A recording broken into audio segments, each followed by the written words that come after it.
Olá, gente querida do coração verde e amarelo, sou Cleiton Basso em mais um Jornal Foco do Brasil, compromisso com a verdade. Mais uma vez quero saber de qual lugar abençoado do nosso Brasil ou do mundo você assiste o Jornal Foco do Brasil. Comente, deixe sua opinião, nos conte também de onde é, vamos conferir o seu comentário depois. Participe do chat ao vivo, veja se o sino de notificações está ativado para receber nossas atualizações diárias. E vamos agora às notícias desta edição. O presidente Jair Bolsonaro foi ao Rio Grande do Norte nesta quarta-feira, dia 20 de outubro. Em Mossoró, na região oeste do Rio Grande do Norte, ao desembarcar, ele cumprimentou apoiadores que o aguardavam com expectativa para a chegada do presidente. Quando chegou, Bolsonaro cumprimentou, tirou fotos e conversou com os muitos que estavam na entrada do terminal aéreo.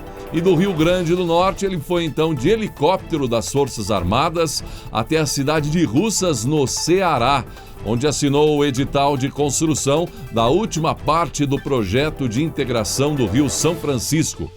Com investimentos federais de 600 milhões de reais, o ramal do Salgado vai beneficiar 4,7 milhões de pessoas em 54 cidades cearenses. Neste momento, agradeço a Deus pela minha vida. E a uma grande parte de vocês que, pelas suas mãos, confiaram em mim a presidência da República. Não é fácil, mas nós temos ele e o povo ao nosso lado. Ontem nós decidimos, como está chegando ao fim o auxílio emergencial, dar uma majoração para o antigo programa Bolsa Família, agora chamado Auxílio Brasil, de R$ 400. Hoje em dia, a média do Bolsa Família são de R$ 192. E a média do auxílio emergencial são 250. Com a política do fique em casa, a economia a gente vê depois, estamos agora pagando uma conta alta na inflação dos gêneros alimentícios e também nos combustíveis. É impossível aqueles que mais necessitam viverem com tão pouco. Temos a responsabilidade de fazer com que esses recursos venham do próprio orçamento da União. Ninguém vai furar teto, ninguém vai fazer nenhuma estripulia no orçamento. Queremos o melhor para o nosso povo. Nenhum país do mundo tem o que nós temos. E nós temos que colocar este país no lugar de destaque que ele realmente merece. Enquanto mantém engavetada na CCJ a indicação de André Mendonça à corte, o senador Davi Alcolumbre vê seu nome se deteriorando cada dia mais perante a opinião pública. Nesta quarta-feira, uma notícia bomba ajudou ainda mais para isso. Nesta quarta-feira, Isaac Alcolumbre, ex-deputado estadual pelo Amapá e primo do senador Davi Alcolumbre, foi preso no âmbito da Operação Vicari da Polícia Federal. A investigação tem como alvo um grupo criminoso que atua com o tráfico internacional de drogas. O primo do senador Davi Alcolumbre é dono de um aeródromo apontado pelos policiais como rota e ponto de abastecimento de aviões que faziam tráfico de drogas provenientes da Venezuela e da Colômbia. Mas o parentesco não é o mais próximo da prisão com o senador. É que a esposa de Isaac Alcolumbre, primo de Davi Alcolumbre, está lotada no gabinete do senador. Ela exerce o cargo de ajudante parlamentar pleno no escritório de apoio do senador Davi Alcolumbre no seu estado, em Macapá, e tem um salário de R$ 3.800. Apesar da proximidade, o senador não é investigado na operação. Segundo o superintendente da Polícia Federal no estado, o primo de Davi Alcolumbre foi preso com uma grande quantidade de dinheiro que ainda está sendo contada por conta da quantidade. preso preventivamente, Isaac divulgou, por meio de advogado, uma nota na qual diz não estar envolvido em nada. Porém, a investigação que chegou ao primo de Davi Alcolumbre começou com a descoberta de destroços de um avião em maio de 2020, em uma área isolada no município de Calçoene, no extremo norte do Amapá. Antes de desaparecer e ser incendiado, o avião partiu do aeródromo pertencente a este Alcolumbre, da família do senador. Agora imagine você o tamanho da complexidade dessa cadeia, dessa estrutura envolvendo essa questão do tráfico nesse estado aí. Disso, além dos mandados de prisão e busca e apreensão, a Justiça Federal ainda determinou a apreensão de 95 veículos entre carros, motos e caminhões, além de 3 aeronaves, 19 embarcações, indisponibilidade de imóveis de 41 pessoas físicas e jurídicas e o bloqueio de 5,8 milhões em ativos financeiros de investigados.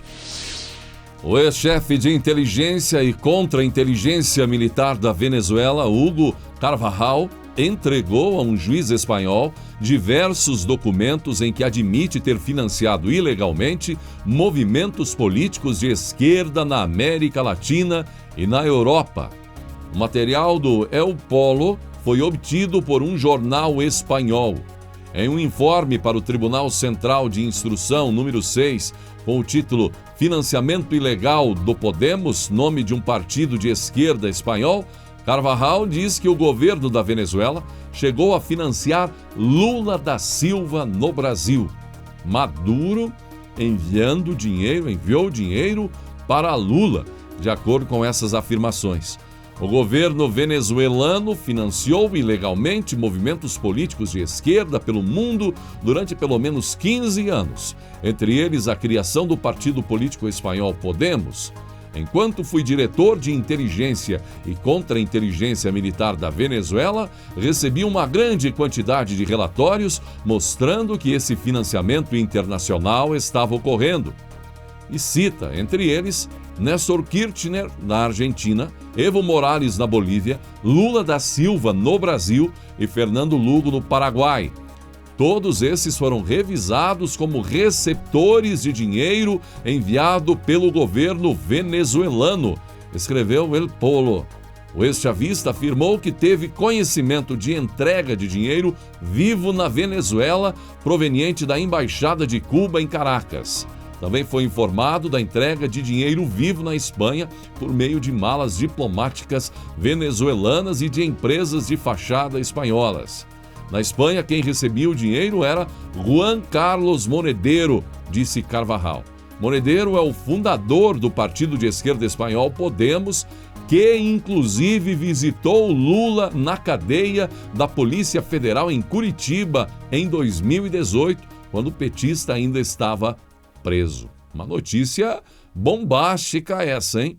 A ditadura bolivariana de Maduro, de Hugo Chávez, da Venezuela, deixa o seu povo passando fome, mas não deixa de enviar dinheiro para a esquerda Brasil afora, não é? Inclusive para Lula.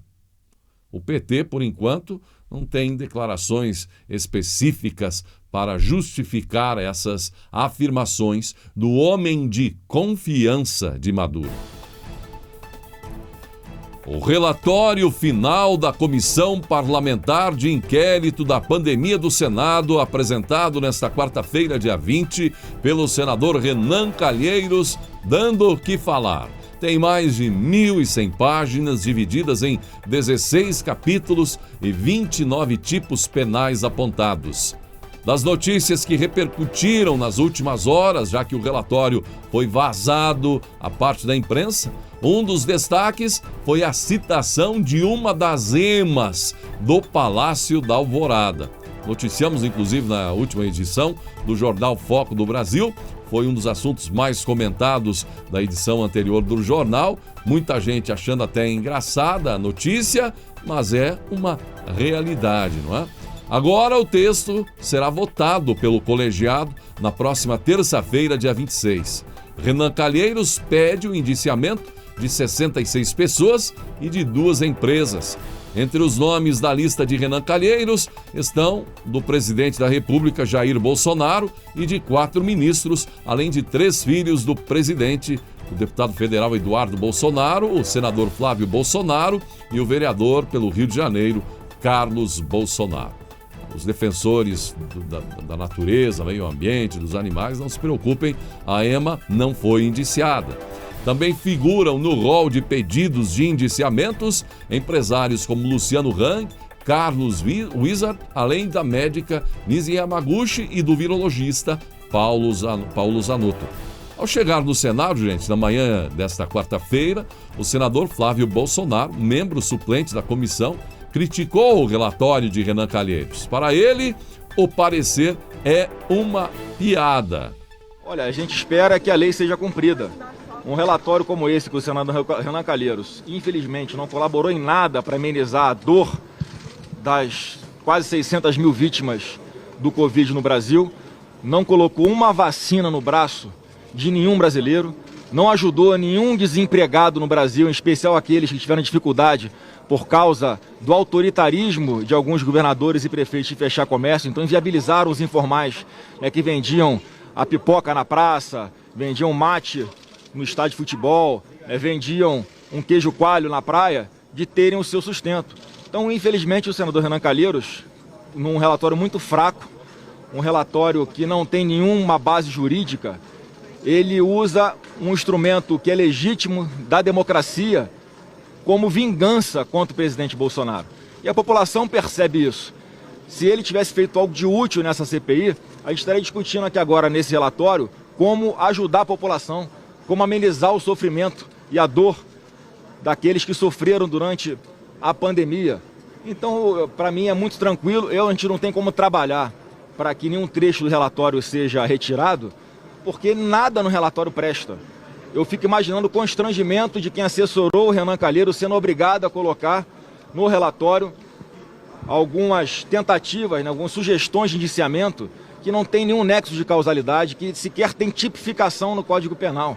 Então o senador Renan Calheiros prestou um grande desserviço e a população está enxergando isso. Que não é médico, a sugestão de indiciamento do presidente, como é que ele vai receber tantos crimes aí imputados a ele, né? Claro que é uma sugestão de indiciamento. Você chegou a conversar com ele está tranquilo, como é que tá? Olha, eu acho que ele receberia da seguinte forma, você conhece aquela gargalhada dele? Que não tem o que fazer de diferente disso. É uma piada de muito mau gosto o que o senador Renan Calheiros faz. Por isso que eu falo que é um relatório de cara, de pronto, inconstitucional. Não tem nada que se aproveite. Ele prestou um grande desserviço à população. E ainda antes do início da leitura do relatório, durante a agenda na cidade de Russas, no Ceará, o próprio presidente Jair Bolsonaro disse não ter culpa de nada e criticou os trabalhos da CPI. Segundo o presidente, os senadores do colegiado nada produziram a não ser ódio e rancor. Como seria bom se aquela CPI tivesse fazendo algo de produtivo para o nosso Brasil. Tomar o tempo de nosso ministro da Saúde, de servidores, de pessoas humildes e de empresários.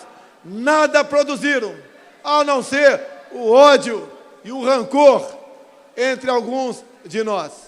O relatório da CPI também foi alvo de críticas por parte de outros senadores governistas. Para Marcos Rogério, a CPI focou apenas o governo federal com o objetivo de desgastar o presidente Bolsonaro. Já Eduardo Girão, que se declara independente, é autor do requerimento para investigação nos estados. Diz que a comissão fechou os olhos à atuação de governos estaduais e prefeituras. Eles prometem, gente, relatórios alternativos ao de Renan. Nesta quarta-feira, dia 20, o Brasil alcançou 106.874.272 brasileiros totalmente imunizados contra a Covid-19, número que representa 50,1% da população brasileira. 152.325.559 brasileiros tomaram a primeira dose de alguma vacina contra a Covid, o que representa 71,4% da população. Outros 5.065.592 já receberam a dose de reforço. Somando a primeira dose e a segunda, a única também, a de reforço, são 264.265.423 doses aplicadas desde o começo da vacinação no Brasil em janeiro de 2021, fazendo do Brasil o quarto país que mais aplicou doses no mundo, ficando atrás somente da China, Índia e Estados Unidos. E o governo federal zera imposto de importação, gente, para bens de capital. O Comitê Executivo da Câmara de Comércio Exterior, CAMEX, do Ministério da Economia, decidiu zerar os impostos sobre a importação de alguns bens de capital. A resolução foi publicada na edição desta quarta-feira, dia 20, no Diário Oficial da União. A lista de itens que poderão ser importados sem impostos inclui equipamentos médico-hospitalares, como camas hospitalares elétricas, equipamentos para eletrodiagnóstico de doenças e sistemas para triagem e diagnóstico de mamografia, equipamentos de uso naval, diferentes tipos de maquinários industriais, entre outros. A publicação no Diário Oficial detalha as especificações que os produtos devem ter para que o imposto sobre importação não seja aplicado. O documento não menciona o prazo de vigência da isenção. Depois de muito ser falado nos últimos dias, saíram novidades sobre o Auxílio Brasil, a partir do ministro da Cidadania, João Roma, que anunciou nesta quarta, dia 20, detalhes e estratégias do governo Bolsonaro para a implementação do programa social que substituirá o Bolsa Família, chamado de Auxílio Brasil. O programa terá caráter permanente e deverá atingir cerca de 17 milhões de brasileiros. Roma afirmou que o reajuste médio para quem já está inserido no CadÚnico será de 20%. O ministro adiantou também que o Auxílio Brasil respeitará todas as regras fiscais vigentes. O programa, de uma maneira geral, terá reajuste de 20%. Além disso, o presidente Bolsonaro nos demandou, presidente que tem verificado em loco a necessidade e o sofrimento do povo brasileiro, demandou que a todos aqueles que fazem parte da pobreza, extrema pobreza, que estão no programa social, através do Cadastro Único, através do SUAS, que é o Sistema Único de Assistência Social, que funciona de forma federativa e tripartite em todo o Brasil, que nenhuma dessas famílias beneficiárias receba menos de R$ 400. Estamos tratando, tanto internamente no governo, a área social e a área econômica, estamos tratando para que esses avanços e o atendimento dessa necessidade do povo brasileiro ocorra também seguindo a responsabilidade fiscal, que é uma pauta que, desde o princípio, nós temos defendido, sempre declarando que a área social e a área econômica são duas faces de uma mesma moeda. O presidente Jair Bolsonaro destacou a assinatura da ordem de serviço para a conclusão das obras em trecho da BR-416 Alagoas. O ministro da Infraestrutura, Tarcísio Gomes de Freitas, esteve na região, onde anunciou os investimentos. Tarcísio falou sobre determinações do presidente Jair Bolsonaro e sobre obras no estado de Alagoas e outras obras pelo Brasil. O cidadão do Nordeste, em especial o cidadão de Alagoas, merece a mesma estrutura que o cidadão de São Paulo, que o cidadão do Rio de Janeiro, que do Rio Grande do Sul. Ele não pode ficar para trás. E é por isso que a gente entregou 50 quilômetros de duplicação da BR-101, de Rio Largo até Otônio Vilela. É por isso que a gente entregou o trevo Parapiraca, o trevo da Morte, o trevo da PRF. É por isso que a gente fez o leilão do aeroporto de Maceió. É por isso que a gente está investindo no porto de Maceió. É por isso que a gente vai concluir a pavimentação da BR-416. E ele deu outra determinação: não deixe obras paradas, concluam as obras paradas. A obra parada não dá retorno para ninguém. A obra parada não faz diferença. A obra parada simboliza o que tem de pior, o desperdício, o descaso. E uma coisa interessante, acreditem se quiser, há quem nos critique por terminar obras paradas, por concluir obras que começaram em outro governo. Nós vamos concluir as obras paradas. Nós vamos concluir as obras que começaram em outros governos, porque nós temos respeito pela população. Porque quando a gente terminar a 416, a gente vai ligar regiões, a gente vai permitir a conectividade das pessoas. Eu fico imaginando que as pessoas passam por aqui quando chove. Como atravessar essa serra? A Serra da Catita vai ser vencida, vai ser pavimentada, vai ficar mais fácil chegar no Hospital Regional da Mata e União dos Palmares. Vai ser mais fácil ligar essa região ao litoral mais bonito do Brasil. E no final da sua agenda desta quarta-feira, o presidente Jair Bolsonaro conversou mais uma vez com apoiadores. Hoje nós estamos tendo oportunidade, hein? Aí, meu Aí, meu genro. A coisa mais bonita aqui. Já existiu, viu, presidente? Já sei, não é Meu canal, Caipira Patriota. Tira a foto, meu presidente. Pessoal, eu peço por favor, estou com mais uma audiência aqui para atender um cara aqui. Vamos, foto. Meu Deus. Me deu pra ver eu? Eu tô trazendo um abraço do povo da Paraíba. Paraíba? Sim, João João Pessoa. Paraíba, mamãe, é esse? É? Eu tô em Paraíba, mamãe. Isso aqui tem que ter muitas mesmo. Presidente, tudo bem? Deus abençoe. Sou amigo do Toninho Pinheiro, De Minas? de Minas. Olha lá. Dá uma fotinha com nós aqui. Vou mandar pro Toninho. Tira aqui a minha foto. Não, mas vocês estão tirando agora. Depois. Tira Obrigado, aqui, presidente. Tirei. Sim. Eu vou. Tira aqui primeiro. Junho. Aí. Junho. Oi. Presidente, eles vieram do Piauí só para tirar foto com o senhor. Junho. Oi, calma aí. Deixa eu dar isso. Tem que ver aqui. Ficou muito boa. Mas ela tirou também, já. Vou tirar uma foto do senhor. Segundo sargento. Vai de Maristela. Foto, Maristela. Eu não tirei sua foto. Eu não acredito. Não, mas tem que tirar. Obrigado. Vai ter mais. Tira mais. Minha filha, Mais. a professora dela é cunhada do senhor, Suiana. Pega. Fica no meio aí. Tira aí. Tu não tirou, não. Vai tirar, não. Oi. Não, Presidente, a foto não deu certo. Vamos Aqui. Vamos lá. Minha câmera tá um pouco escura. Tira da senhora também. Isso, Maria. Pronto. Tirei um montão aqui. Vamos ver se presta. Ei, tu vai tirar a minha, não prestou não. Tira dela. Tira. Depois tira de mim também. Presidente, eu cheguei de Friburgo, sou amigo do Roberto. Roberto, tô de cá. Nessa faturando 4 mil, o Roberto gostou tanto que quando viesse aqui, ia falar com o senhor, mas eu fui por ele. 4 mil, presidente? Não, para conversar. De onde é que vem esse dinheiro, né? De onde é que vem esse dinheiro? Aí é a matemática. É a matemática. Obrigado. É porque a luz estava um pouco ruim. Foi aquela luz. Muito obrigado.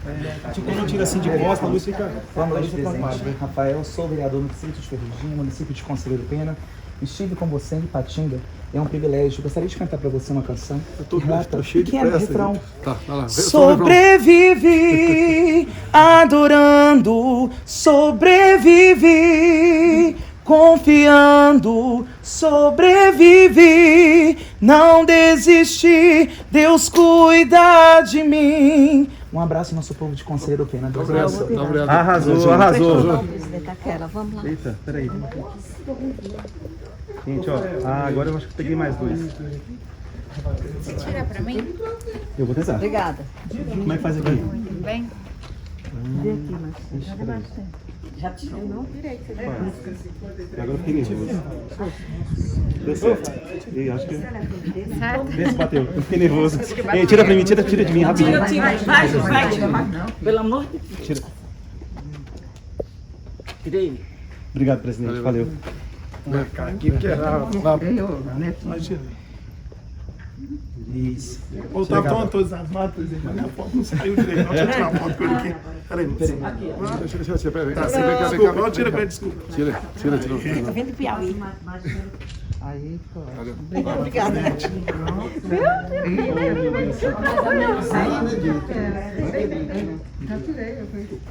Obrigado, presidente. 3 mil estava aqui hoje. 3 mil optometristas a média, que Haroldo Martins está na frente parlamentar. É só para o senhor lembrar da optometria. Tá um tempão, tá no parlamento, né? Isso. Tá um tempão esse projeto assim, isso. Tá. Bolsonaro, eu sou a doutora Ana Carolina Veras Bezerra, vim representando os médicos do Nordeste, de Minas e São Paulo. E a gente tem um projeto em andamento e depois, acho que não é a hora, mas depois eu pretendo falar com o senhor, conseguir falar com o senhor sobre a união parceria Estado-Privado, plano de saúde. Comigo ou com o ministro da Saúde? Com o senhor. Tem uma pessoa que marca a agenda, tem uns 30 pedidos por dia. Tá? Tem que ser com ele. Tá bom. Ok? Pessoal, obrigado. Presidente, vamos junto. É isso aí. Eu cheguei. 53 anos sábado agora, vou fazer. Feliz de estar aqui. Sábado teu, ficando velho. Tô feliz de estar aqui. Tem um tempo, a doutora pediu também, você pediu. Eu tenho muito pedido. Tem uma solução. Tem uma solução, agora resolve. Só mais uma foto. Valeu, isso, obrigado. Tamo junto. Valeu, pessoal. Obrigado, presidente. Muito bem, chegamos ao final desta edição do Jornal Foco do Brasil. Gratidão pela sua atenção e que Deus abençoe a você e a sua família.